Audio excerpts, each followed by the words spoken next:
భయ్యా laptop password reset చేయడానికి షాప్కి వెళ్తే 1400 రూపీస్ కస్టమర్కి ఎస్టిమేషన్ చెప్పారంట. కొత్త ల్యాప్టాప్ కొత్త ప్రాబ్లంతో వెల్కమ్ భయ్యా. ఈ కస్టమర్ ల్యాప్టాప్ని నెల రోజుల నుంచి వాడడం మానేశాడు. తీరా ఆన్ చేసి చూస్తేనేమో పాస్వర్డ్ రీసెట్ అని పడింది. బ్యాటరీ మొత్తం డ్రైన్ అయ్యి సీమోస్ రీసెట్ అయ్యి ఈ ప్రాబ్లం వచ్చి ఉండొచ్చు. ట్విస్ట్ ఏంటంటే కస్టమర్కి ఈమెయిల్ పాస్వర్డ్ కూడా మర్చిపోయారు. ఫార్మాట్ చేయలేము ఎందుకంటే డేటా చాలా ఇంపార్టెంట్ అంట. ఈ ల్యాప్టాప్ నాకు కొరియర్ ద్వారా వచ్చింది. కస్టమర్ విజిట్ చేసిన ఫస్ట్ షాప్ ఏమో డేటా పోతుంది, ఫార్మాట్ చేయాలని చెప్పారంట. సెకండ్ షాప్ ఏమో పాస్వర్డ్ రీసెట్ అవుతుంది కానీ 1400 ఛార్జెస్ ఎస్టిమేషన్ చెప్పారంట.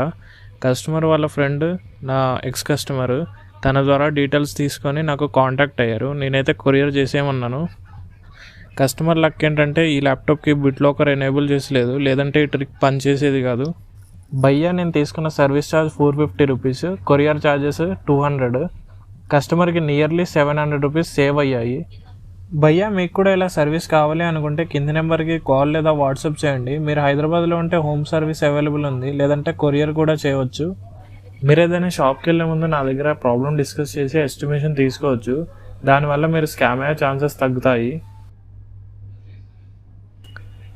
బ్రో మీకు ఇంట్రెస్ట్ ఉంటే నా ఇతర వీడియోస్ కూడా చెక్ చేయండి.